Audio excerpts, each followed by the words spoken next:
উত্তর পশ্চিম বঙ্গোপসাগরের লঘুচাপটি ঘনীভূত হয়ে নিম্নচাপে পরিণত হওয়ায় মেঘনা নদী উত্তাল হয়ে উঠছে। বৃহস্পতিবার ভোর রাত থেকে গুড়ি গুড়ি ও মাঝারি আকারে বৃষ্টি অব্যাহত রয়েছে। নদী উত্তাল হওয়ায় মেঘনা নদীর লক্ষ্মীপুর ভোলা বরিশাল রুটের সব ধরনের নৌযান চলাচল বন্ধ রয়েছে।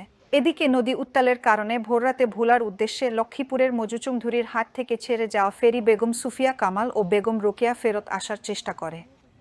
বেগম সুফিয়া কামাল মজুচুংধুরীর হাট ঘাটে এসে ভিড়তে পারলেও ফেরি বেগম রোকেয়া কমলানগর উপজেলার মতিরহাট এলাকায় আটকা পড়ে। এর মধ্যে সুফিয়া কামালে 4টি লাশবাহী গাড়ি রয়েছে।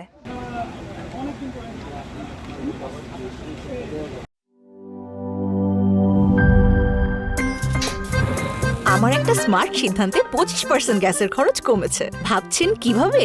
সাধারণ গ্যাস স্টোভ বদলে আমি এনেছি আরএফএল গ্যাস স্টোভ। এর সাইন্টিফিক নজল ও ব্রাস বার্নার ক্যাপ সমানভাবে তাপ ছড়িয়ে রান্না করে দ্রুত, তাই গ্যাসও বাঁচায় 25%, টাকাও বাঁচে 25%। আরএফএল গ্যাস স্টোভ নিরাপদ ও গ্যাস সাশ্রয়ী।